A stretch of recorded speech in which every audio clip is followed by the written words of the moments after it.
I'm glad to be here with two of my favorite people, Ensei and Charles, and because not only that you're really good and insightful about various things, but you worked on important projects, and these projects were in places that are in the Deep South. Ensei, you were in Georgia. Charles, you were in Mississippi, and when I did my work, I was in Alabama. Three of the most difficult places to do political organizing that any Black people could think about. So I think that today's discussion would be important because I think it would show that important things can be done politically in the most difficult circumstances. So, Ensei, I'd like to start with you and like to just talk a little bit about yourself, but also talk about what you were trying to do and why were you trying to do it? What were you trying to do in Georgia? What were the political objectives and why were you trying to do it? Yeah, absolutely. Thank you so much, Courtland. Hi, Brother Charles. So very quickly about me, I was born in West Africa, raised across the street from some housing projects in Southwest Atlanta. And so working class immigrant who became a US citizen in high school, went off to go, start practicing corporate law because that's what good kids do when they follow their parents' instructions. And was introduced, I was living and working and was the chief of staff at a teachers union in Canada, and got introduced to a leader named Stacey Abrams. And I think that, part of the reason that I left Georgia was because I did understand, like at a very young age as a child, that in order to have the life that I wanted to live, and in order for folks who shared my identity in Georgia, in places in the Deep South where I grew up, that things would have to fundamentally change. Like I grew up in the Georgia sort of Democratic Party of the 80s and 90s, and it was Dixiecrats. It was Southern conservative Democrats and Southern conservative Republicans, and then a handful of well-to-do elite African-American, like lawyers and business folks who operated essentially by a number of gentlemen's agreements that impacted all of our lives, right? And so when we launched the New Georgia Project, there were some very material, real life conditions that we were trying to address, like the fact that the minimum wage in Georgia was $5.15 an hour, below the federal minimum wage of $7.25, and it had been nearly 2 decades since Georgians have had a raise. That we had not had Medicaid expansion, and that in Georgia's 159 counties, less than half of them had OBGYNs. Several Georgia counties had no doctors at all. And that the Black maternal mortality rate in Georgia was the highest in the country and rivaling that of developing nations. And our state leaders were completely unresponsive. Poll after poll after poll showed that folks wanted Medicaid expansion. Poll after poll showed that we wanted an increase in the minimum wage that approached something like a living wage. And it was falling on deaf ears. We were organizing, folks were voting, and they were not moved. And so instead of being mad and being upset, we're like, we have the ability to fire these folks. How do we do it? There's a leader who many of us are familiar with. Her name is Stacey Abrams, commissioned some research, found out that there were 1.2 million Black and brown folks in Georgia who were eligible to vote and completely unregistered. Why that 1.2 million number mattered was because at the time, the successful Republican was beating the losing Democrat by about 250,000 votes statewide. So what that meant was when we launched, there were 5 times the number of eligible and unregistered Black folk and Latinos and Asians in Georgia who were eligible to vote, but were not participating at all. 5 times what was needed to win any statewide election. And so that felt like an area where we could get in and combine our electoral organizing with what we knew about base building and community organizing and civil rights organizing and boots on the ground, to try to do something powerful and impactful that would actually change the material conditions that Black Georgians were experiencing on the ground. And so, you know, we didn't just hop in and say we want to register 1 million Black people because it sounds like a good thing to do. It was literally a part of the larger strategy to win the things that Black folks told us they needed. And that's how we got started. Yeah. Okay, fantastic. Charles, unlike NSA, who were trying to get someone elected and people elected, you were trying to deal with an issue.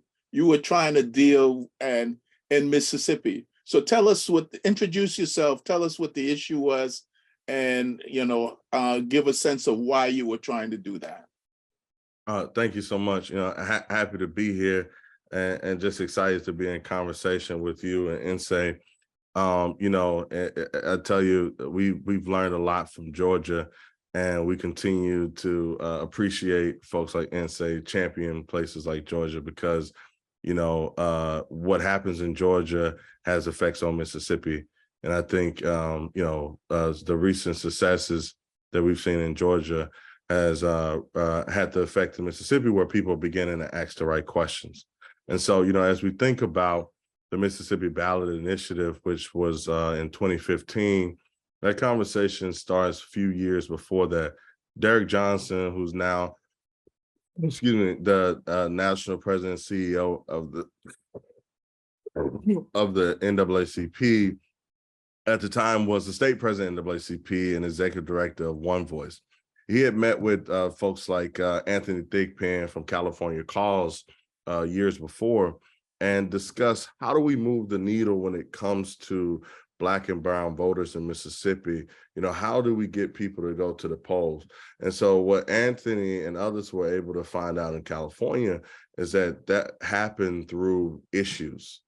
And so that the conversation began, well, if that is the case, what issue could we have in Mississippi? So Diane Feldman was a longtime pollster. She did a poll in Mississippi to see which issues the folks cared about the most.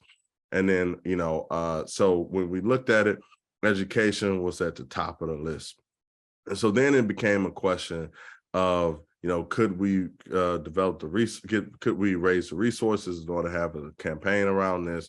Could we legally change our constitution, to do something to support education? And would the electorate be palatable to it? And so once we got those questions answered, and each one was yes, we looked at what we now know as Initiative 42. And so what 42 would have done, if it's successful, two things. It would have created a fundamental right to education in the state of Mississippi, and it also would have forced full funding of the education program formula. So in Mississippi, we have a constitutional right to education as prescribed by the legislators. So we have a right to a free education as prescribed to the legislators. And what we know about places like Mississippi, Alabama, and Georgia is when we say as prescribed by legislators in recent history, that doesn't mean to support folks who look like us, doesn't mean to support poor people. It doesn't, it's an educational system that, will create a scenario where states can continue to sell themselves as a state that is that is available with free and cheap labor. And, we've had this horrific history. But with that being said, the thing that was exciting the most about 42 is it would have made a systemic change. Mississippi has what you call the Mississippi Adequate Education Program. And that program was actually developed because you had a slew of lawsuits that happened throughout the South to say that educational funding was not equitable. And so, so they tried to create this formula and say, okay, here's how we create equitable funding in Mississippi. But here's the part of it that was not so equitable. They rarely funded it. So since 97, they only funded education twice. And most of the time, for a small state like Mississippi, 3 million people, underfunding of education by 300 million meant a lot.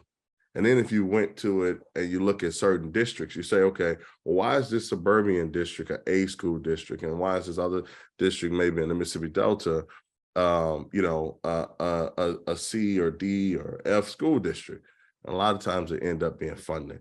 So just to kind of give context to that, you take Drew, Mississippi, which is very close to where Fannie Lou Hamer is from, and Ruralville, and it's in Sunflower County. Well, Drew would get underfunded every year. And so every year that area and Sunflower County school districts would get underfunded by millions of dollars. Well, Madison County, which is a suburb of Jackson, they would get underfunded too.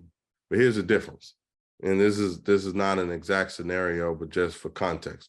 Let's say Madison County gets underfunded by $50 to $70 million a year, and Sunflower County gets underfunded by $5 million a year. Well, then, and let's be clear about the funding was to say, if you fund education at this level, then we can adequately educate a child, which meant a C school district. So if you fund them at this level, you get a C school. So you had a scenario where suburban schools are underfunded, but what would they do? They would increase the number of the local tax dollars that they would give to the school, and it would be overwhelming, but it would get them over that threshold of underfunding plus a little more, And a scenario in Drew and other places in the Mississippi Delta, even once they capped out at the amount of funding that they could give to a place, the school district was still grossly underfunded.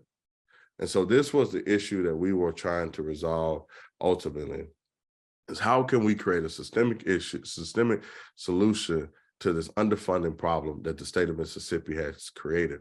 I think about, as we have this conversation, and you being a SNCC veteran, something that Charlie Cobb said over 50 years ago. I want to say he said it in December of 1963. He said that it's universally known that education in Mississippi is grossly inadequate compared to the rest of the country. And it was sad that we are, 60 years from him making that statement, and it's still the case. We narrowly lost that election. I'd love to talk more about it as we discuss today, but ultimately, the fight for education is still here. The fight between making sure that we can use issues like education through a civic engagement framework is something that we're still using. And I'm going to do it to the day I die. And I love Mississippi, and we got proud people who want to make our state better. Okay, so I'm going to take us back 58 years. I'm not as far back as Charlie Cobb, but 58 years. I'm going back to 1965. And my name is Courtland Cox. I'm a SNCC veteran. And I started out with SNCC in 1960, 61 in the sit-ins, and engaged in both the sit-ins and supporting the freedom rides, and then engaged in a lot of voter registration work, both in Mississippi and in Alabama. And I want to talk today about the Lowndes County Freedom Organization, because what we were trying to do was, one, there were two things. First, we were trying to get Black people registered to vote in Alabama, in Lowndes County. And the reason because Lowndes County had a population that was 80% Black and 0 people who were registered to vote. And this was right after the passage of the Voting Rights Bill. So there was 0 people who were Black registered to vote in Lowndes County, Alabama. And so therefore we were trying to get them to vote. And the second thing we were trying to do was figure out how, once they get the vote, how do they exercise power? How do they now just not vote for other people to do stuff, but how do they get to do stuff themselves? And so our objective was twofold. First, to get African Americans, or Negroes as we were called at the time, into the political process, but not only the political process at the bottom of the discussion, but how do we now run for all of the offices and try to get them to decide, the sheriff, the people in the Board of Education, people at the county level that dealt with, you know, the various tax assessors, tax collectors, probate judge, all these positions. So we were trying to go from 0 to 60 in one election. And that was what we were trying to do. And so, I mean, and we were doing it in an environment that white supremacy was not hidden. The Democratic Party in Alabama had on its logo white supremacy for the right. So it wasn't like you know, people saying, well, you're a white supremacist or accusing them. No, they saying we are white supremacists. This is what we stand for. And we had to create a political fight within that particular environment. So I'll stop there and go over later a bit about what we try to do and how we try to do it. But then say, I'd like to, as you try to do your big job in Georgia, you know, how did you go about it? How did you go about getting the 1.2 million people registered? What were the obstacles? What new tactics and techniques did you have to engage in order to meet the objectives, to get the people to meet your objective? Right.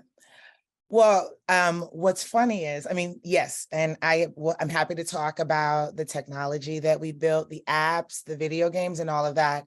But I'm going to argue that the thing that made us most effective is probably the oldest tactic and seems to be a thread and a through line between your work in Lowndes County in Alabama and Charles's work in Mississippi. And that is sort of the idea that we were accountable to a base, that we were building power within a base, an identifiable base. We knew who we were organizing with. And not only did we know who we were organizing with, but we had absolute clarity about what was a priority to them and what would get them to mobilize, what would get them to put their feet in the streets. And how did we know that?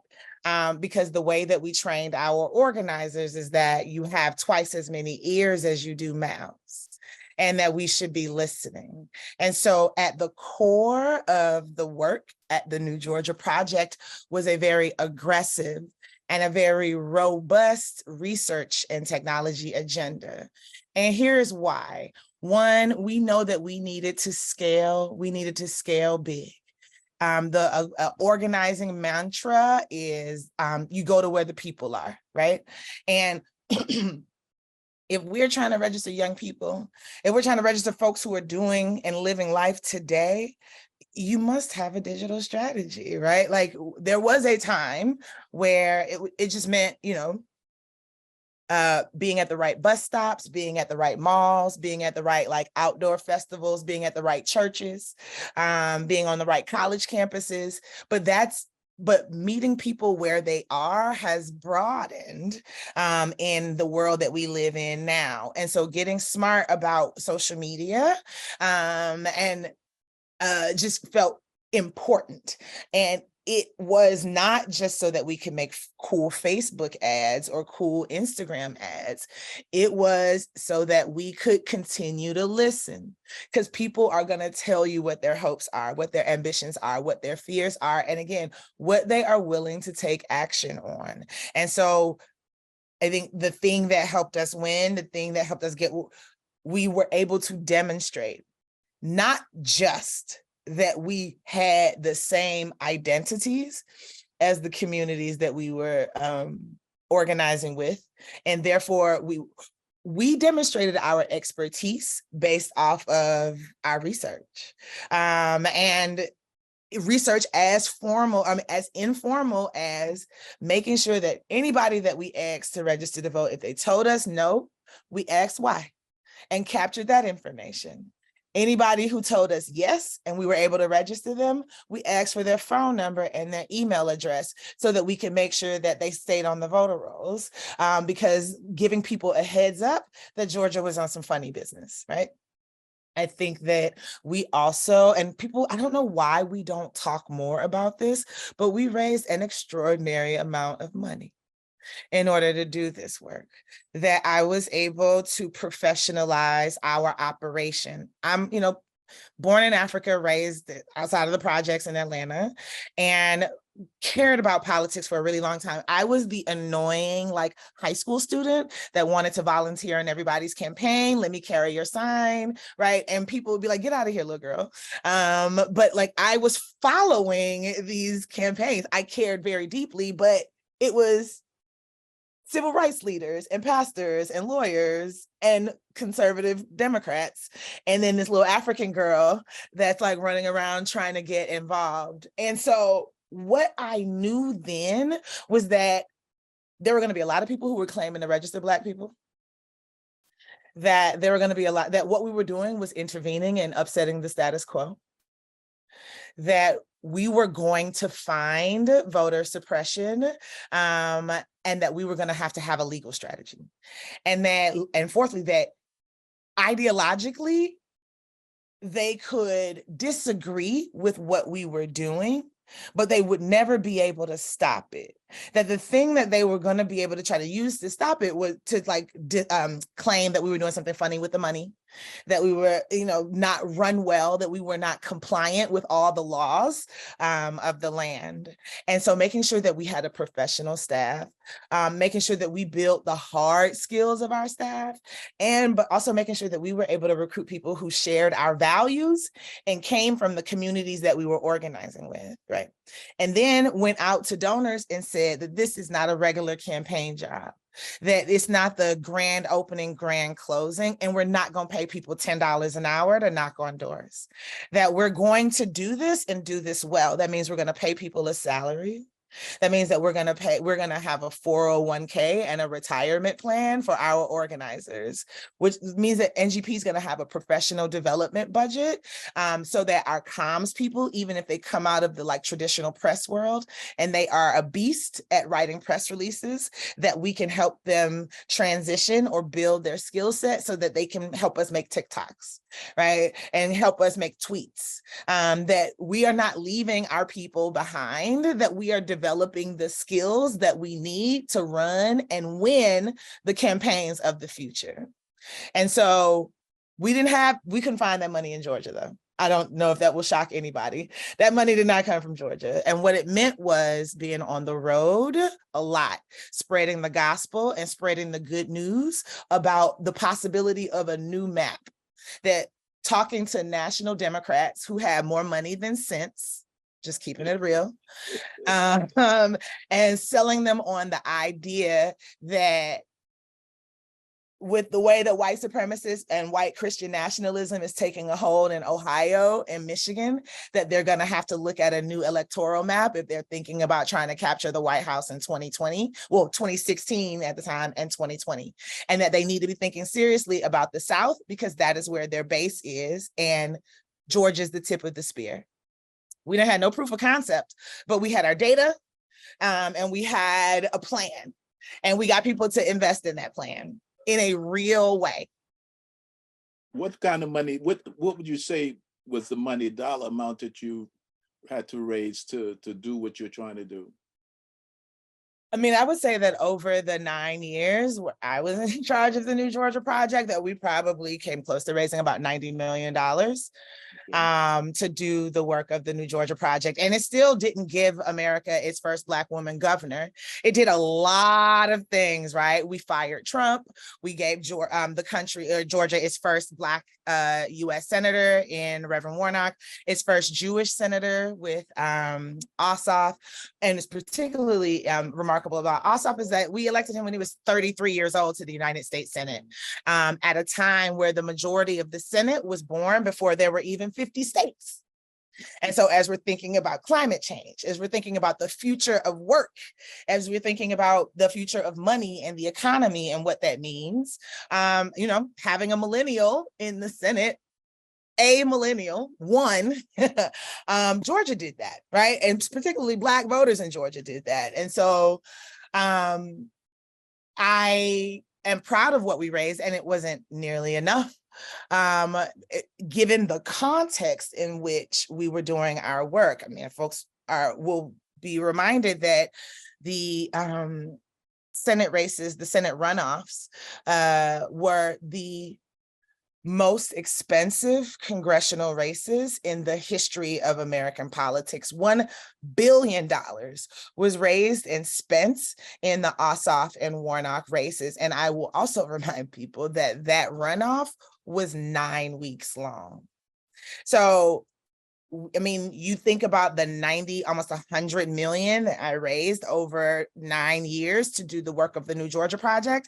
And then you think about the $1 billion that was raised and spent in 9 weeks, right? That is what we are up against when we're thinking about fighting today's fights. And so as clear as I was about the electoral strategy, as clear as I was about the boots on the ground organizing strategy, research, and our litigation strategy, that I had to have that same level of clarity and stick-to-itiveness about funding all of this and making it real. They say an army marches on its stomach. And there are a lot of people who agree with us, who rock with us, who support us. Yay, voters. And their landlords do not care about the possibility of giving America its first Black governor. They want their rent on the first.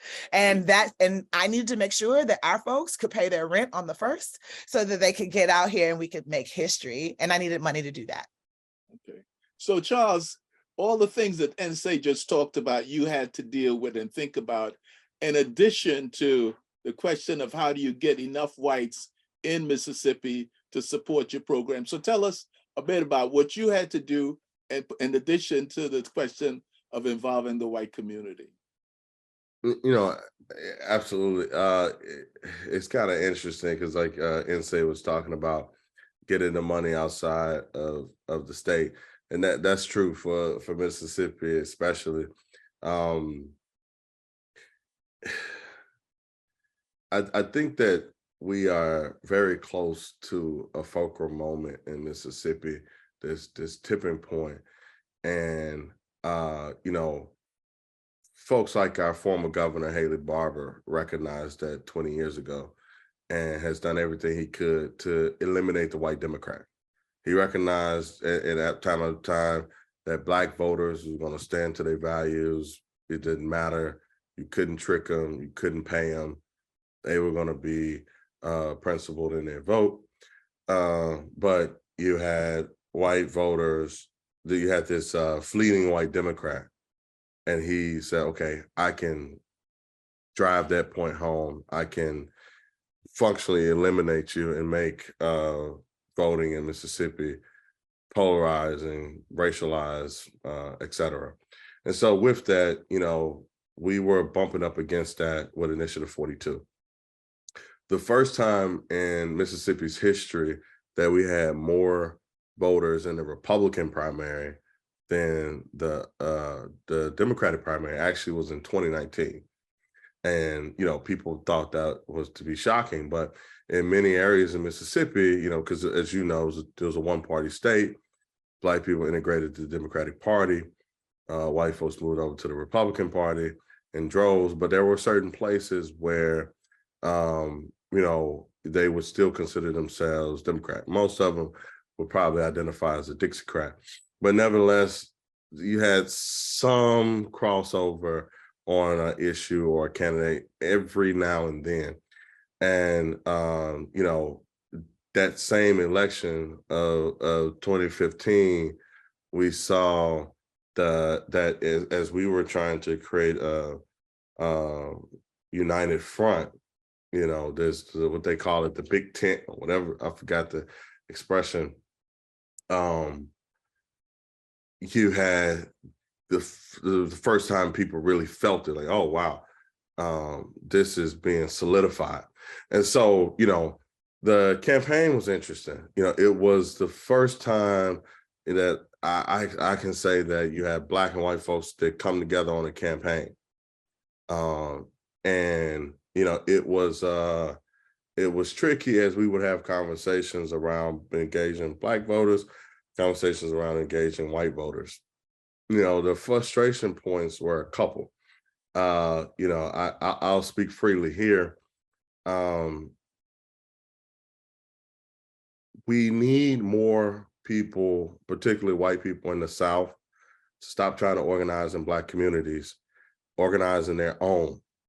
They are much more, a lot of times they're much more comfortable organizing in our community, a place they may not have frequent, than they are talking to their cousins about an election on Thanksgiving. And so, when it came to Initiative 42, there was some crossover, but they quickly racialized it. So at first it was about educational funding. Well, Mississippi is a state, everybody loves their local public school. So it's like, okay, wait, you mean more money for the public schools? Great. So then they started racializing. They said, okay, do you really want a Hinds County judge? And they had this silhouette of a judge, it's kind of a Black silhouette of a judge, and it was the inference, there was dog whistling. Do you really want this Black man or woman deciding how much funding your school is going to get? Even though it wasn't even true. It was going to be a local issue. If they filed, it would have been in whatever local chancery court that they had. But that's what they started saying. You really want a Hinds County judge deciding on educational funding for the state? Or do you want to just keep going with what is already here? We know this is screwed up, but those Black folks, they really gonna screw it up. I mean, that's basically the message that they carried. And along with that was the confusion with the ballot. So what they did for the first time in Mississippi's history, they put an alternative on the ballot. So instead of just a simple up and down vote, yes, I want to vote for Initiative 42 or full funding. No, I don't want to vote for this. You first had to vote whether or not you wanted to change the Constitution, yes or no. And even if you decided, no, I don't want to change the Constitution, you had the right to vote whether or not you preferred the citizen-driven amendment 42 or the legislative alternative 42A. And then even before that, they put the 2-page explanation on the ballot. Can you imagine a ballot that has 2-page, single space on explanation on there before you answer the question, all to create confusion? So we end up losing the first question, which makes the second question null and void. The second question we won by about 60%, but the first question, whether or not to change the Constitution, we lost that one by 22,898 votes. That is that's a number that I will never forget. But it showed how close we were with it. But the thing I will say is that where I think that campaign, where a lot of campaigns in Mississippi make the mistake in terms of engaging white voters, they literally will not talk to them. They'll say, oh, we'll get them on television. TV educates, it does not persuade. And so, when you're talking about the South, in many ways, and say point to how much money you got to spend on this stuff is costly, but it is cheaper than a race that you're gonna win. That's a personality race in California. It is far cheaper in any of these southern states. But you have to engage the voters. Oftentimes we'll focus and say, oh, well, we didn't have the right messaging. The message could have been perfect, but if no one heard it, then what is it gonna do? So saying it to say, I think that white voters in the South are more nuanced than people think. I know that Black voters are more nuanced than folks think. And we have to begin to engage with the electorate in a different way, because I'll be quiet after this, folks don't want to engage with the South, but the South engages with you and engage with you with Dobbs in Mississippi, now that, struck down a Roe v. Wade. It engages you in Alabama with Shelby striking down the Voting Rights Act. It engaged over and over and over. And guess what it is people who are elected in some of these places that have an impact on the entire country. And so why not create the inverse of that, which is very doable, where we have positive impacts coming out of the South. You know, more examples like we have in Georgia. Let's let that happen in Mississippi, Louisiana, Alabama, Tennessee, Arkansas, et cetera. It's interesting because I'm thinking, listening to you and listening to Nsé about the advancements and Nsé said, oh, we can use TikTok and we use the phone and stuff like that. And I'm thinking, okay, what was advanced technology 58 years ago? And advanced technology 58, we did all the things that you have to do. As you said, and Charles said, we persuaded people. And we persuaded people in a different way. We persuaded people because they saw by example what we did.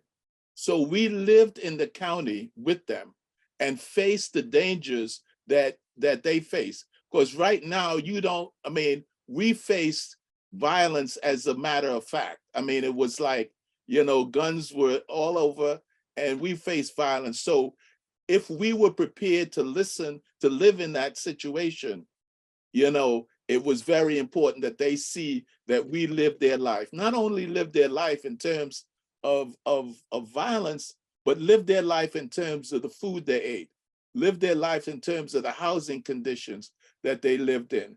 So we lived in a place that had no indoor plumbing, and we had, a water pump outside that we have to pump every morning. And we had one butane gas heater that was in the place to heat up the whole place.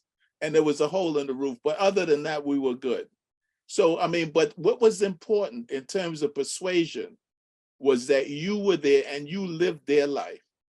The second thing in terms of technology that was important is that pen and pencil was what we had. We had a mimeograph machine. That's what we had, to produce stuff. So we were able to use our creativity to break down the complex laws that we were trying to get people to become sheriff or tax collector or tax assessor, we couldn't give them complex laws. We broke them down into comic books, and we created, Jennifer Lawson, who was doing stick drawings and stuff like that. We created documents. And not only that, the other thing that was important to us was the overall message, because in all these campaigns, winning the hearts and minds of people is really important. What is the message? What's the overall message? And basically, Charles, we use something we heard in Mississippi from a woman who said, us colored people been using our mouths to do two things, to eat and say yes, sir. It's time we said no. So we developed a book that said to people, and when it comes to white supremacy, it's time to say no, to exercise power, to exercise your power. And one of the things that, as we started talking about power and the need to control, we started thinking, hey, we need to take this conversation outside of Lowndes County, beyond Lowndes County. And how do we now talk to the entire Black community about the issue of power? But 58 years ago, technology depended on what we call the Watts line, that is a wide area telephone service, meant that you didn't have to pay call by call, and the mimeograph machine, and also pen and pencil. We didn't have much more than that. But it's great to listen to you guys talk about the technologies and the TikToks and the I would argue, other kinds of things. And I would argue that the mimeographs, the cartoons that you did, was the TikToks of 65. Right? Like, people weren't doing that. No, that was advanced technology. Absolutely. Number one. Number two, I would also say, you didn't mention it, so I'm going to mention it. I would also argue that even if it wasn't the result of like deep understanding of like social science research, but the idea that you knew that like making sure there was no daylight Oh, yeah. between you all and the communities. Y'all didn't parachute in. You didn't come in and say, you lived there. You broke bread with people. They knew you, you knew them. And that by far feels like one of the most important things that we teach our organizers in terms of building trust and building power. So that felt revolutionary. And then the other thing was, culture. I've seen photos, I've heard about the parties. I've heard about, again, the cartoons, and it feels like it was a serious thing to be involved with SNCC, but it was also like cool young people who were having a good time with each other, and people wanted to be a part of it, that it made you all made the work look attractive, which also is what social science research is saying today about movement building, that folks wanted to be. I know people wanted to hang out with you in 1965, Courtland. There's no way. I want to hang out with you now. It's interesting you're saying that, because I was one of the older people in the group, and I was 24 years old. Right. People like, so we were talking about people, say, like the ranging between 19 and 24, taking the leadership in this conversation. I mean, Stokely, who worked in Lowndes also, Stokely Carmichael, Kwame Ture, he was a few months younger than me. So he was 24. I mean, so, we were talking about that. And I also think that one last thing about it is that people were invested in us because they said to us, we will protect you. So in fact, they not only saw it as their duty to vote and to participate, but they also felt, given our ages, 19 to 24, and given the violence of that environment, they made a commitment that they were going to protect us. So, I mean, I think you cannot get any more invested than that, where they felt that they would protect you. So, I mean, so my sense is we've engaged in all of this and things that are important. So what would you say, looking at now and 10, 15 years from now, what are the lessons learned? What kind of lessons do you think we should take from this and begin to understand and try to let others know? What's your sense of that? Okay. I think organizing gets the goods, right? That we've seen attacks on the court and the weakening of the court. I don't think that that's going to go away.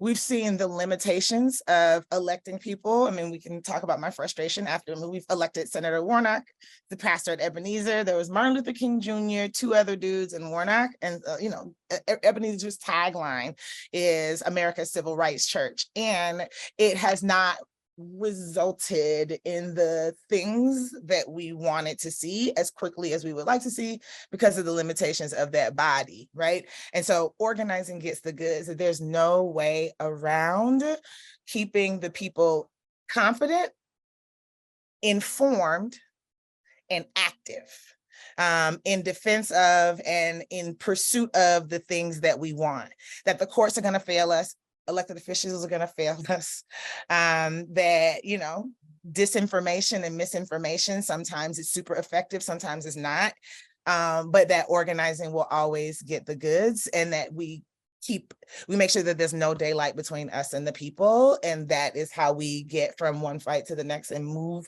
and are able to pass the baton. Let me follow up on that, on the question of, because generally when we think about elections, we think about it as of electing an individual, and the individual. When I listened to Warnock and his speech when he won, he says, "And we see you," and I didn't know what that meant, but it does seem to me the question is whether electing, just the concept of electing a person and letting that person just by themselves with no function and accountability, to the community and organizing around issues like you started out talking about the question of Medicaid, the question of, education, and Charles talks about the question of this. I mean, my sense is that they are there to advance our economic interests. And our economic interest means food, Medicaid, all these kinds of things. And so, I mean, how do we, my sense is that if we don't do something that says, you are here to advance our economic interests, and as opposed to what we have now, you're there because you're a good guy and, you can make a good speech. Yeah. My sense is I'm not sure how you solve the problem that you just posed. I think one of the ways, and it's something that I know Charles and I have talked about in the past and other organizers are thinking about it now, but it's really thinking about a successful election as the starting line and not the finish line. Right. So we get an organizer elected. Shout out to Brandon Johnson, the new mayor of Chicago, teachers union organizer, super involved in the 2012 CTU strike. Right. That feels like a win for organizing. And I think historically we would just be like, yay, we got a Black man elected mayor of Chicago and he's a union organizer. We've done our job. And I think that as we level up, as we build on SNCC learnings, as we build on the Mississippi learnings, as we build on the Georgia learnings, I think the folks in Chicago and Illinois are clear that electing Brandon is the beginning of what needs to get done for Black folks and working people in Chicago. And it's not the victory, right? Like you celebrate the intermediate wins because social science research tells us that that's important and a powerful motivator to keep people going, right? Pause to celebrate the intermediate wins. But that's not, it was never, ever about getting Brandon Johnson, union organizer, elected as mayor of Chicago. It was about all of the things that folks in Chicago want for themselves. And so I think that that's one of the ways, and it gets you out of the heartbreak and disappointment that will inevitably come when somebody comes and tells you, listen, I hear you, but I'm the president of all of America, not just Black America, right? That it will inevitably happen. It will inevitably hurt your feelings. And you have to realize that that's the beginning of our work, that holding an accountability agenda. We elected you because we wanted these things. And so we are here to figure out how to get them. Do you have any lessons learned that you want to talk about a bit? No, absolutely. And just echoing that sentiment, I think about, I wrote this thing, it was like civic engagement as a framework a few years ago. And, it started with, you get people excited about an election, they actually go exercise their right to vote. But it ends with a co-governance model. Like even when we think about this concept of accountability, accountability could be in a couple of ways. I jokingly, I'm here at home with my daughter, my nephew, and nieces. If I have to walk in the room every time to make sure that they're doing something, that's very different from us having a shared belief in what they should be doing, even when I'm not there. And we got to have that same kind of relationship with our elected officials where, it's not just the threat of, hey, we will get you out of office, but it's them recognizing that when they do something, I need to reach out. So, what that could look like is when you have legislators on the floor and an issue is coming up, they're texting, people to say, hey, we got this voting rights issue happening. How should we handle this? Or having the meeting before. Or, if it's something around Medicaid, they're talking to, these professionals and organizers around, public health, et cetera, to say, here's how we address these issues. And ultimately, that's what we want to get to, is this co-governance model where folks recognize that, yes, I may be the one elected, but I govern along with what the community wants. That's what I think we ultimately need to get to. And I think that, that engagement happens. The issue is oftentimes we ask folks to engage only in an election, I'm gonna hit you up. I'm gonna talk to you 30 days before, or even in a good scenario, I'm gonna talk to you, 6 months before. But then the aim and the ask is always go vote for this person. But the aim and the ask is never, hey, go and do this thing. And not necessarily always in a protest sense, but I like to talk about this, but moving from a position of power, saying, the police force wants to know how should they go, how should they police, or how should they interact. And you're having a community session where you're telling them, this is my advice, this is how it should be, versus having to protest something that they are doing. In many instances, that's not the reality that we live in. And so we got to get to that place. But ultimately, I think that is where we need to get. And when we try to engage people in a scalable way, it needs to be that. We're not always asking you to go do this, to go vote. It is, we got this person in office. What should their priorities be? Do you want to park over here or park over there? And that kind of thing. The thing that I think we have to, the hard part about it is convincing those who can facilitate the dollars that this is what we need to be doing. But that's where I think we need to be. Yeah, but I want to pick up on that point because that's the conflict, right? So, for me, the lesson I've learned is politics is really the expression of economic interests. And so basically you have people at the bottom who need Medicare, who need food, who need housing and so forth. And then people at the top who don't need all those things and don't want to pay for all those things and feel that really what government should do is not spend money on those things that people on the bottom need. And so as you try to do the elections, as you try to engage in trying to get people's economic interests on the bottom, people on the top said, I don't need it, I'm not paying for it. And therefore I want to reduce my taxes and I want to buy a yacht and I want to buy another airplane. So the question then becomes, as we begin to look at the politics going down the road, it's really billions of dollars, as you point out, the billion that came in to Georgia against millions of votes. I mean, how do we now, those are two struggles that are gonna go on. Because if we're gonna have a democratic society, that's the back and forth. How do we organize the millions of votes when we know the billions of dollars are going to be coming in to oppose the millions of votes? I mean, so we have to begin to think about those kind of things because we're not back in Kansas anymore. We're now talking about the way the nation goes. And we have to figure out, how these big things happen. There's one other thing I'd like to raise in terms of lessons learned. And I think we have it right now. So the most important thing in politics, I think, that we have to figure out is the ability to define.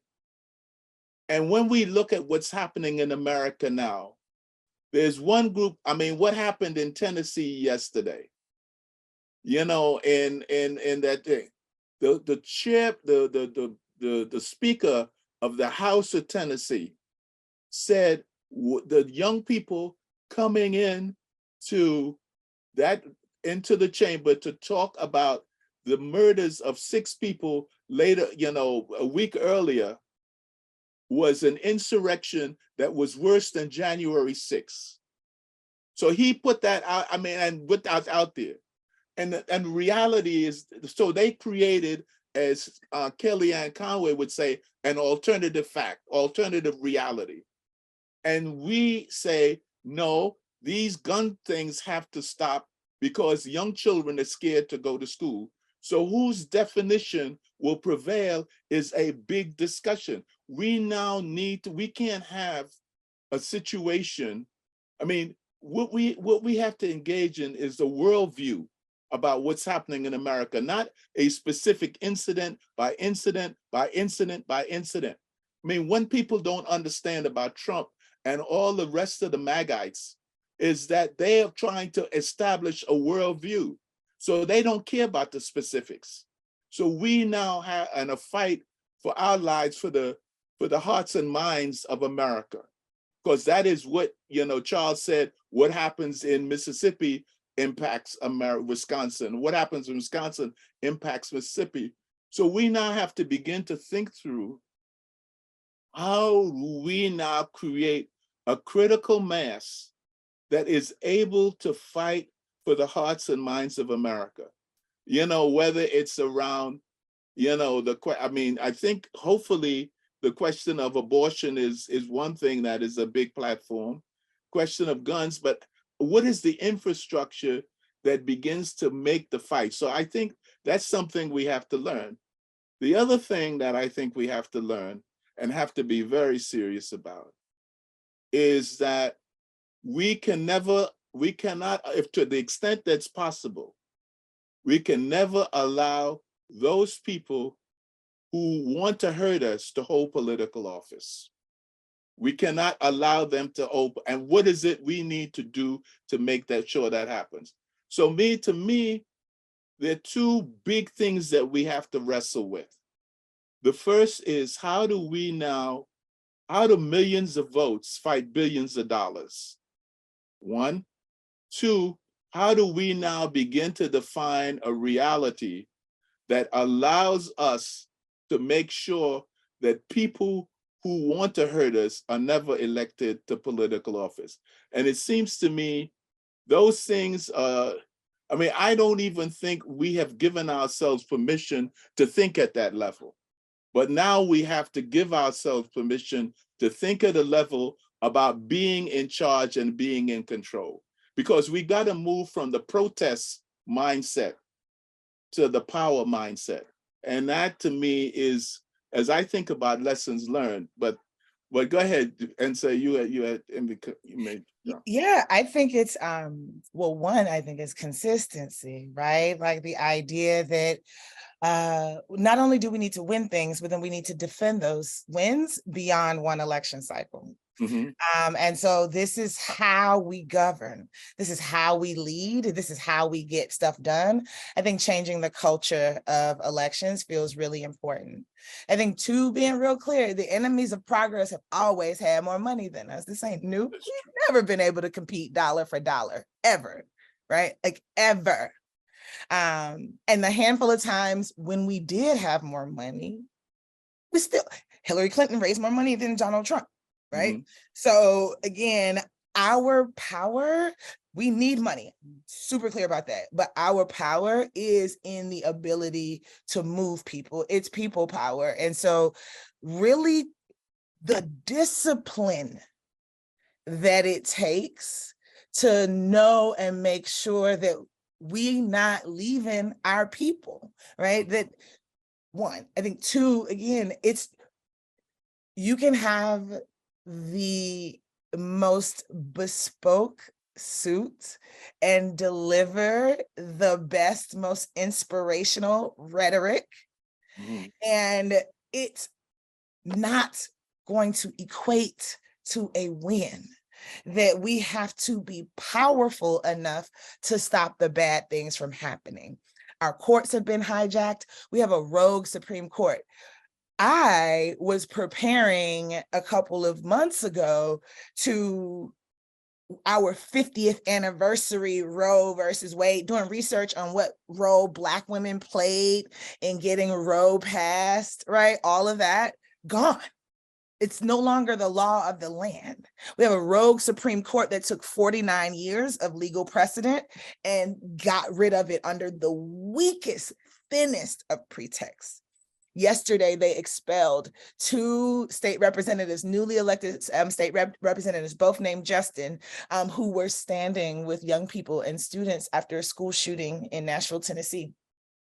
They were expelled. They didn't even try to pretend. There's a whole child molester in the state legislature, a domestic violence person convicted of domestic violence. Like, they do not care about norms, about the law of the land. We are headed into an era of power versus power. And our power does not come from money. It comes from the people. And so everything that folks need to be doing in this moment needs to be focused on, again, consistently making sure that we are in front of folks, that we know what people care about, that we are with the people. Absolutely. Charles, you have, what are your thoughts on that? Yeah. 3 quick thoughts. I got an 11-year-old daughter. When she was a little younger, she used to like play games with me, and she would create these rules for the games. And every time I got close to winning, all of a sudden a new rule came out or the rules changed. And, I quickly learned that I was never going to win playing by her rules because they would just change. But she had the ability to do that, And so oftentimes I think we fall into the trap of trying to engage in a game playing by house rules. The house always wins. We have to stop that. So just echoing that sentiment that NSA had. And, I talk about this quite often. We have to begin to move from a position of power. Everybody has power, no matter how little that power is. And if we can, and collectively, people have a lot of power. We have to look at elections differently. We look at elections as if it's the end all be all. And like I said, NSA said this, but we have to begin to frame out for folks, do you want to win or do you want a candidate? Because I can get you a candidate. That doesn't necessarily dictate or necessitate a win. We have to start thinking in that framework. I would love a Southern strategy where we talk about winning, where it's less about how can we win this election that's coming up 6 months from now, but it's like, how can we win for people? And I'm not talking about in no pie in the sky. I'm talking about in a serious conversation where we're making serious change for folks, because there are things that we control now that we don't that we take for granted, or is not as sexy as 1, 2, and 3. So we have to really look at these things. The second thing I would say is that, we have to figure a way to truly engage folks in a hyper local context, because it's one thing to be able to say, okay, we're going to go to this area.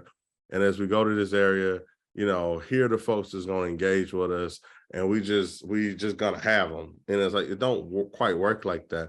I'm reflecting on a story of being in Holmes County, Mississippi, where we were working on Initiative 42. So it was me and 3 other young Black men. We go up there. It's a high school graduation, and one of the most underfunded school districts in the state. And all we wanted people to do was sign a petition to say, you're going to put this thing on the ballot to fully fund education. So we go up there, we put our t-shirts on, we're like, okay, we're gonna tuck in our t-shirts and all this, put on nice, we're gonna look all professional as we thought, so that we wanted to tear anybody. What ended up happening? No one wanted to sign our petition. And we're thinking to ourselves, wait a minute, this is an all-Black high school, clearly is underfunded. We got the permission of the superintendent to be here, talk to the principal, but nobody signed a petition. What ends up happening, Miss Emma Butler comes up to us and she says, baby, what y'all doing? So, oh, we got this petition before we could even finish it. Oh yeah, I heard about that. Yeah. So what's the issue? I said, well, they won't sign it. Oh, Jimmy, come here. Susie, sign this petition. So we restructured our strategy, and then our strategy became, we were the clipboard boys for Miss Butler. So Miss Butler would say, hey, come do this. Tell your mama come up here, So, we end up getting all these different signatures, and these are people that we had just asked to sign this petition. But the difference was having Emma Butler. And so I thought about, like, what would it look like to be able to hire Emma Butler full-time as an organizer to do this work, but then also she has a strike team with her to really get out. Because when we talk about engaging with folks. You can't do it without local people who has that local context, who know to get deeply in these type places. And I think we got to have a serious conversation about how do we go into our areas with surgical precision and make these kind of things happen. Because if we don't, we're going to continue to get caught up with stuff. We may eventually elect a person and it sounds great, but then what they're able to do, how they're able to matriculate, is not going to connect to the folks that we're really trying to reach, because we have to build up and solidify that infrastructure up and down. So we started out, and say you were in Georgia, Charles, in Mississippi. I worked in Alabama. And one of the things Charles mentioned is the whole question of a Southern strategy. And Charles also pointed out that what happens in the South impacts the United States. But the Democratic Party doesn't believe that they can win in the South. But the other problem is that most Black people live in the South. And so the question then is, given what we see and we think the Southern strategy is important, what kind of things do you think we should be doing until the country catches up with us on this issue? I mean, you have any ideas of what we should be doing in terms of trying to make the South and the Southern strategy important in terms of people understanding its impact on the nation? Yeah, well, one, I mean, I'm going to say that one, who is the Democratic Party? Because I would argue that their base is Black folks, and that you're not serious about winning nationwide if you are not serious about the South in this moment. I would say that has been the case probably for the past at least 40 years in the US. And you can be forgiven if you are a Democratic leader and did not sort of prioritize Black engagement, Black voter registration, Black investment as a strategy to win, because evidence suggests that it was necessary and important then, but they were able to win without Black folks.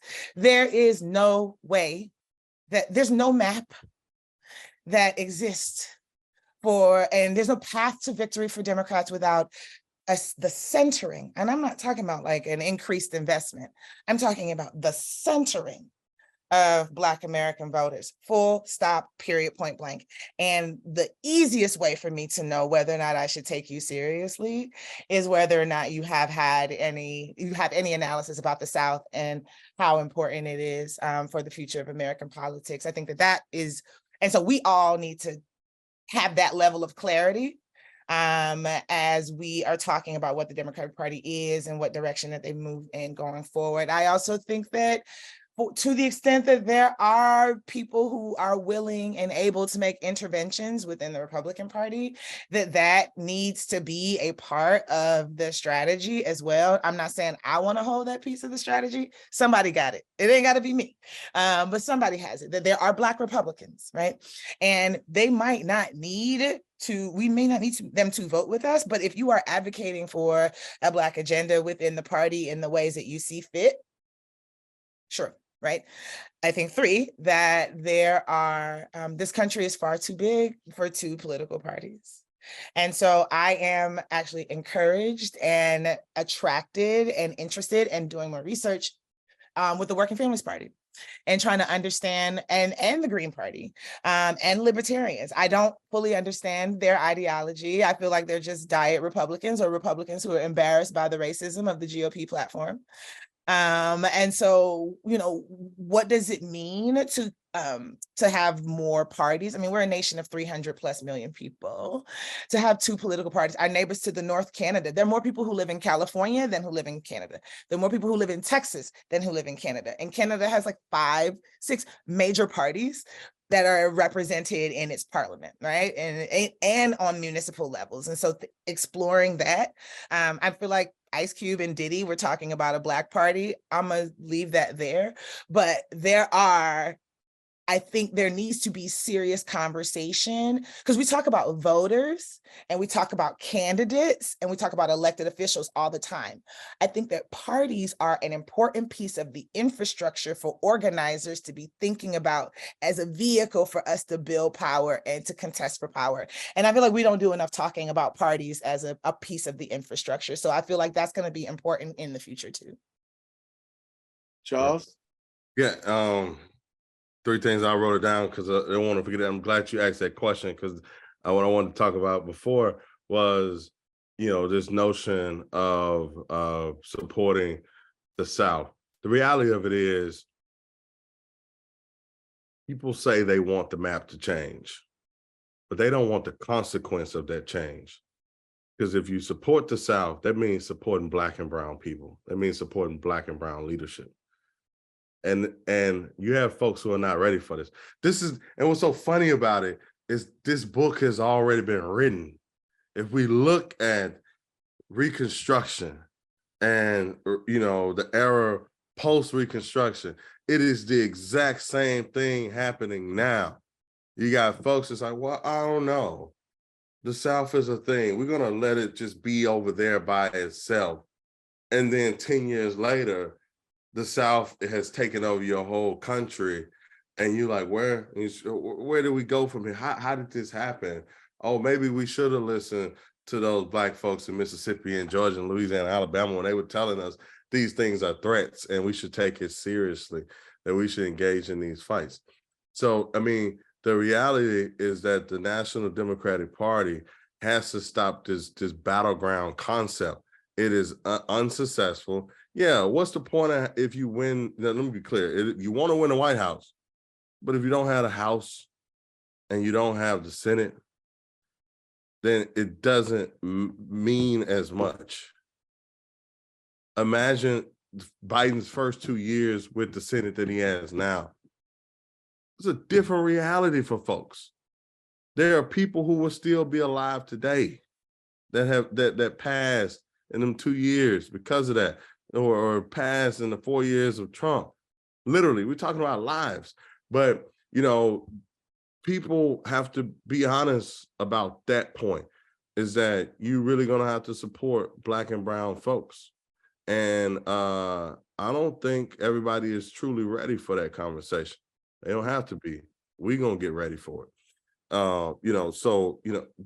That's just kind of one of the things I was thinking about. And the other two was the amount of money that's spent on Black voters. And,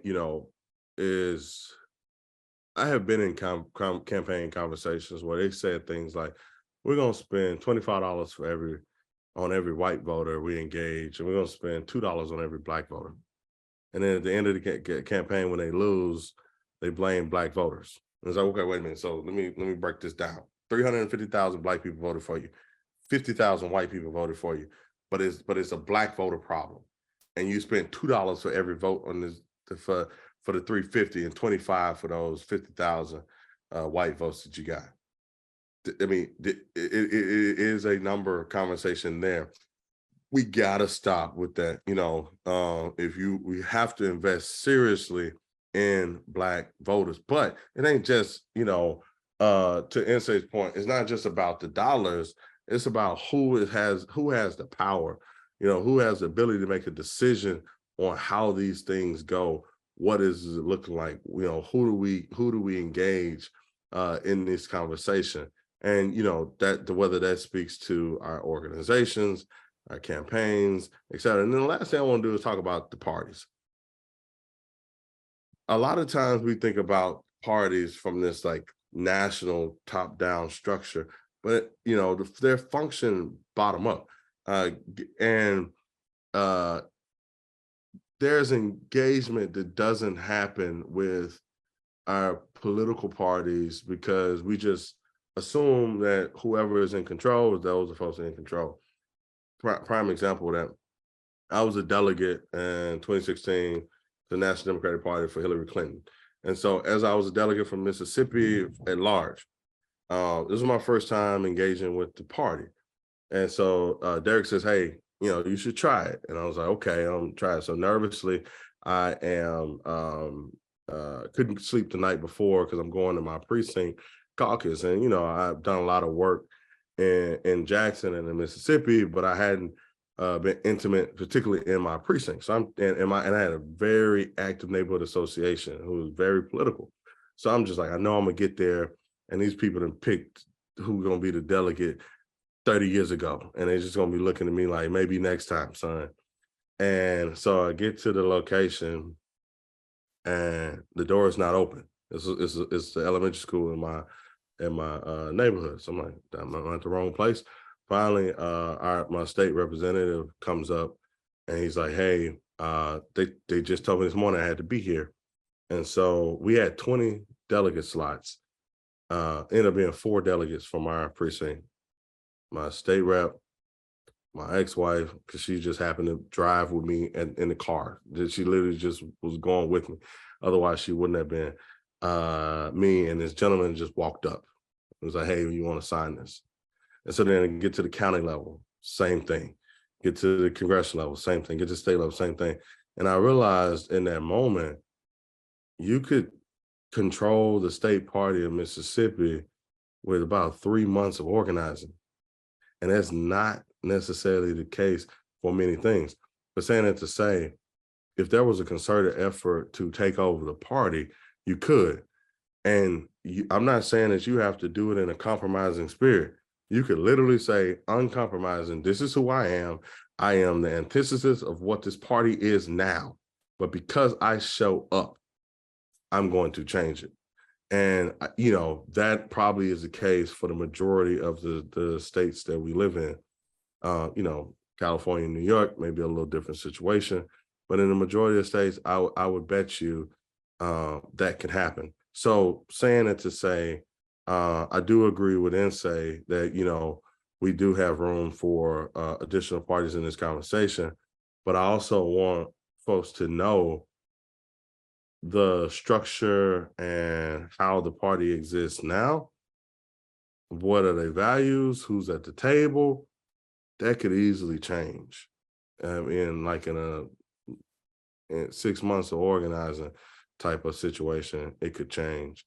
And so saying it to say we control these things, because ultimately I think that really is a metaphor for just realizing that, talking about this conversation, the ability to define. If we think through that framework of, yes, we can define this thing, then we will be able to look at it differently, control a narrative, have that power, be able to make the decisions. Oftentimes we think about an ability to protest, but the problem sometimes I feel with protest is that you concede power to the thing you protesting because you acknowledging it, that is how things are defined, versus saying, no, we're going to redefine this for ourselves. So, Yeah, the last thing I want to talk about some practical, everything you've talked about and we've talked about is really important. And what I'd like to see, and I raised this with you, Charles, when I was in Mississippi the other day, is that you have a Mississippi race going on now, and then we have another race. But in terms of the concept of the Southern strategy, beginning to bring people from around the country who, organizers, not people just to talk, but organizers to plot and talk about, a number of things that we talked about here today, in terms of messaging, in terms of dealing with parties and not just candidates, establishing, the economic interests of the community. Trying to find 3 or 4 or 5 places where we can work that, as Nsé said, you've got to have intermediate victories in order to show that what you want to do. So, as you look at the next 2 or 3 years, are there opportunities that we could actually not only think differently, but act differently and show the people that these things can be different? Do you have any sense of that can happen in the next 2 years, or places that might happen? So I am very bullish on Mississippi, and I am actively participating in the delusion around Texas, and the ability to flip Texas. And I mean, here's the thing, it's too big, it's too important. But when those, 35, 36, 38, I think, electoral votes, somebody correct my math, come in the bag, it's a wrap, right? The demographics are there already. Texas has its own money. It needs to be organized. That's what is happening. I think that, Beto O'Rourke made a strong play. I think the difference between his first campaign and his second campaign, you can see the intervention that organizing made, that he increased the level of sophistication, he increased his racial justice analysis, his gender analysis, and he got closer than any Democrat has ever gotten in the past couple of decades in Texas. And so those feel like real opportunities to me. I also am excited, honestly. Okay, let me nerd out for a second. I promise I'm gonna bring it back. So, been doing some research and like looking at a map. There are about like 500 plus cities, like 535 cities in the Deep South, in the 11 states of the former Confederacy. So basically from like DC or the DMV to Texas, that are majority Black or majority people of color, where there's never been a Black mayor, and there's never been a Black person or Latino elected to school board or city council. And those feel like opportunities. Is it president of the United States? No, right? But if I can get the first Black mayor in Willacoochee, Georgia elected, right? And that we use that to build the bench, to build the pipeline, to contest for power everywhere, including rural Georgia, it's going to happen. We have to be consistent. And so I think that there are, the South, there is an embarrassment of riches, an embarrassment of opportunities in the Deep South. Again, you can get super granular on the municipal level. And I'm gonna go out and say that it's not gonna cost more than $10,000 to win the mayor seat in Willacoochee, Georgia, right? And so those are the opportunities. I think Mississippi is exciting. I think Texas is exciting. Who knows? I mean, I go back and forth. I'm gonna say North Florida is important, and as is South Florida, right? It's really big. I think that it might not, well, Florida's a couple of different states, but the majority of Florida is the Deep South. I think that we need to start thinking about Florida in that way. I think we need to organize Florida in that way. We need to talk about the narrative about Florida is always white presenting Latinos and what they're gonna do. Like, are the Cubans gonna be Latino today, or are they gonna be white? Right. And that is like the extent of the level of sophistication about the Florida conversation, right? Like I-4 is a corridor. North Florida is basically South Georgia. And if we are not thinking about Florida as if it is a deep South state in the ways that we think about Alabama, the ways that we think about Georgia, the ways that we think about Mississippi, I think that is where a lot of its challenges are. So. Yeah. And, inside I sit on the board of Southern Poverty Law Center Action Fund, and they are looking at, I think they've identified something like 6,000 races where hyper-local races where you have majority African-American, city, town, county, et cetera, but not a Black person sitting in that race, sitting in that seat. Yeah, I mean, just saying this, echoing her sentiment, these hyper local races matter, and we can make some incredible wins, because the thing is, if you elect somebody governor, or if you elect somebody president, and then you create a policy, or you take over the legislature, which, these are all things that we need to do. When you create a policy and that policy is not able to trickle down to the folks that are in these municipalities or these counties, then it never gets to the people. So we have to do that. Thinking about this concept of Beto O'Rourke, a good friend of both NSA and I, Joe Kennedy, tells a story all the time about him and Beto being best friends in Congress. And then when he ran for governor the first time, he would go to a place and they would say, "Oh, you're the first Democrat to campaign here since LBJ." And then the thing that Beto would say is that was great, but he couldn't say afterwards, "Oh, and by the way, this is the person that works on my campaign that's in this county. If you want to reach me, you want to reach out to the campaign, you want to organize with us, here's who you contact." It was, no, I pop in, I may get 20 more votes than I would have just because folks are fascinated by the fact that I showed up. But that 20 votes could have been multiplied to 2,000, if you had local folks on the ground. And so we have to do that same thing where, we have to stop talking about states and even counties and we got to win these 2 or 3 because that's what the math say, because they're the most populated. No, there's no county that's not worth engaging in. It matters most, especially in these places that are deeply rural. If you have folks and you can engage in them, you can do some incredible things. But to answer your question of like, what am I excited about? The oppressive race in Mississippi is exciting to me. I think we have a real opportunity there. He's polling higher than the governor, the current governor. But I'm not the biggest person on polls because he may be performing better, but it doesn't necessarily necessitate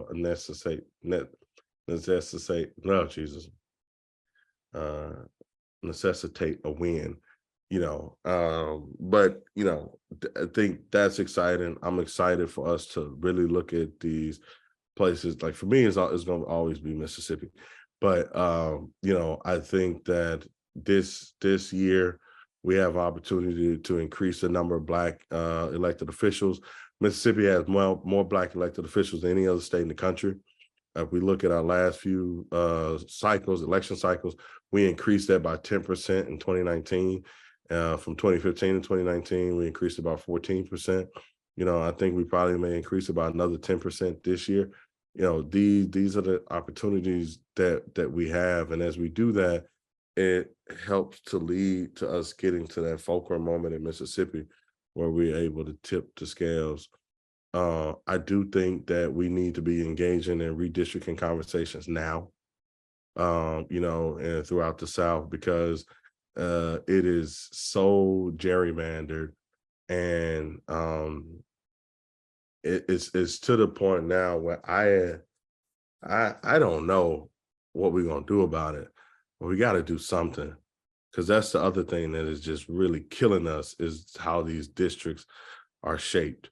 But I think we have to begin that conversation now, where we're 7 years out. Really should have started right after, where we can really think and have these hard thinking conversations about what we can do versus reacting to, we're going to file a lawsuit because this is the district that they came up with. And then we know what the courts look like now, and we know how that's going to go. So Charles, I want to put something on you. You may not like it, but I'm going to try it. Okay. So you have an election now, and all the issues that we're talking about are there. Mm-hmm. I would like to see a number of people. I mean, that number could be 10 or 15. People like NSA. Phil said he wanted to come, other people like that. Who can come for a period of time to help you work on the Mississippi piece, but also discuss the concepts of the Southern strategy. Mm-hmm. We would do it around work, and we would do it around the situation that would allow us to think beyond, where we are today. So I would hope that probably in the next 30 to 60 days, you could help us figure that out. And people can say, at least have to come to commit for a 2-week period or a month or so forth to work with you and actually get out and talk to people and begin to discuss these issues. Because I think, and again, that woman from Mississippi said to me, she said, son, Mr. Say ain't nothing, Mr. Do's the man. And it seems to me that okay, we're talking about a Southern strategy. We agree with it. What are the first steps? How do we make, as Mao used to say, 1,000-mile march begins with the first step, right? So my sense is I'd like to hear from you probably next 30 to 60 days about the space. I mean, I think people who come ought to pay their way there and then to figure out how they can do it so it's not a burden on you. Charles got That homework. seemed to me trying to get some of the best organizers and thinkers, young people from the various organizations, to come to Mississippi to work with you and talk about how we deal with a Southern strategy. So, I mean, that's my last thinking on this. And say, Charles, you guys have any other things to close out with? Yes, I think, Charles, you need to draft the Southern strategy and save the Republic. And I don't know why you're dragging your feet. That's my But no, you're right. It's the tip of the spear. We are at the vanguard. There is no cavalry coming. We are who is going to get it done. And I love that for us. I'm excited about it, the future. Here's the other thing. And this is gonna be this is how I wrap it up. I have been guilty over the past couple of years of talking about the end of American democracy and the attacks on democracy, and people are trying to kill it. After having a little break and some time to pause and reflect and look back on our work, the truth of the matter is that's a lie. That we have never experienced actual democracy, like full participation, full democracy. And so Precisely. The darkness that we're experiencing, it's not dusk, it's dawn. It's the birthing. This is new. It's 3 o'clock in the morning, right? And that we are headed into what full participatory democracy could look like. And that's why it's so dark. It's not dark because the lights are being turned out. It's dark because the lights are being turned on. Let me just before Charles says something. You are so right about, I mean, for people like myself and the SNCC people, we know what it was like when it's dark. Mm-hmm. We know what it was like when it's midnight. Mm-hmm. All the work we did over the past 60 years got it to 3 o'clock in the morning. Yes. We now have to take it to 5. That is what people need to understand. Mm-hmm. We are moving in a direction that the things we're talking about now, we couldn't even conceive of 60 years ago. And even the stuff that we did 60 years ago, 100 years before that, we couldn't think about that because our situation was made different. Absolutely. So we have now moved from midnight to 3. You're Exactly. absolutely right. And we're moving in the right direction. I'm sorry, Charles, go ahead. Oh no, I'm loving it. I agree wholeheartedly. I feel that in my bones is happening. I just think that we have to be a good steward of it. I think that we have to recognize that it is 3 o'clock in the morning and it's not midnight, and we have to move like it is 3 and not midnight. I think that we have to interrogate our tactics and our strategies. I think we have to think hard on these things. And I think that, we got to continue to fight. I'm excited about the future. I know we're going to take some licks before we get to dusk or to dawn.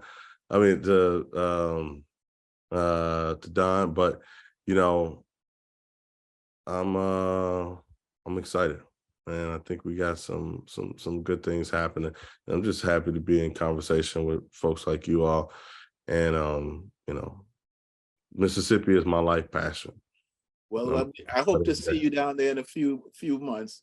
I mean, my sense is, the reality is that the two of you are probably some of the brightest minds around on these issues. And it's lived experience, is not some theoretical stuff. And I think that if we're going to move forward, it's going to be on your shoulders.